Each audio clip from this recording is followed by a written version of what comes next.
Akhirnya 5 orang misterius yang berada di TKP saat tengah malam terkuak. Namun sebelum lanjut membahas, jangan lupa like, subscribe, dan nyalakan lonceng notifikasinya agar kalian gak ketinggalan berita terbaru dari channel kami. Sekitar pukul 23.40 waktu Indonesia Barat, salah satu saksi pengendara melihat 5 orang berada di rumah Tuti Suhartini ketika larut malam saat terjadinya perampasan nyawa ibu dan anak di Subang, Jawa Barat. Dia melihat saat tengah malam pada Selasa, tanggal 17 Agustus tahun 2021, 5 orang itu berkerumun di rumah yang menjadi tempat kejadian perkara, TKP. Salah satu saksi yang diperiksa di Polda Jabar membeberkan itu seperti itu melihat saat mereka sedang melintas di depan rumah Tuti. Di samping itu, terlihat ada mobil lain parkir depan rumah. 5 sosok misterius tersebut terdiri dari 3 perempuan dan laki-laki.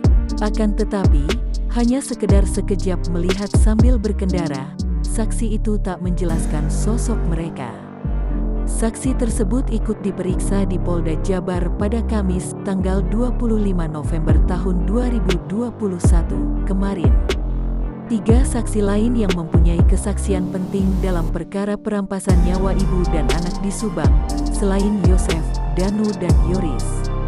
3 saksi tersebut ikut diperiksa Polda Jawa Barat dalam perkara Subang. Saksi itu mengaku melihat ada 5 orang di sekitaran TKP. Malah, salah satu saksi menerangkan melihat seseorang yang berada di lokasi perampasan nyawa di Subang saat pagi hari.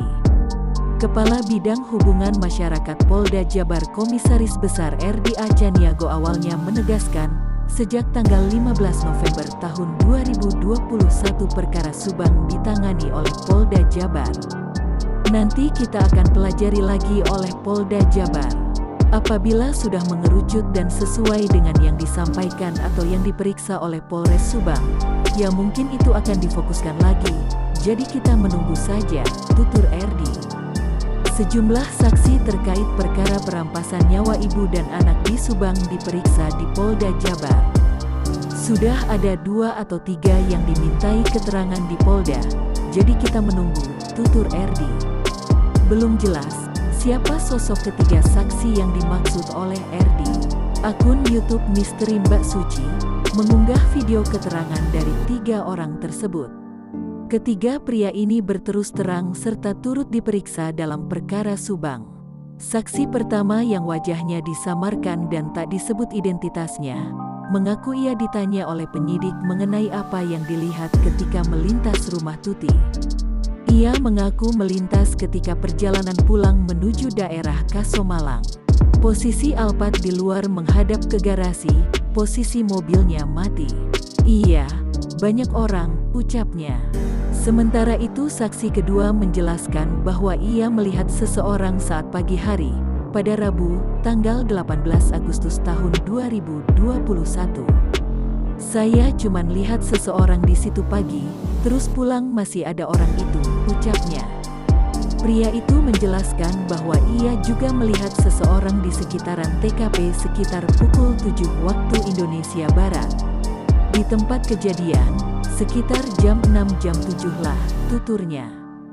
Walau begitu, belum jelas siapa seseorang yang dilihat oleh saksi kedua itu, Yosef atau orang lain. Penjelasan ketiga pria tersebut hampir mirip dengan saksi pertama. Ia mengaku melihat kendaraan lain di TKP ketika tengah malam. Saya melihat ada kendaraan di sekitar TKP pas pulang dari rumah teman, pukul 12 lebih, ucapnya. Sekian informasi Subang kali ini, semoga bermanfaat. Terima kasih sudah menonton video kami dan sampai jumpa di video selanjutnya.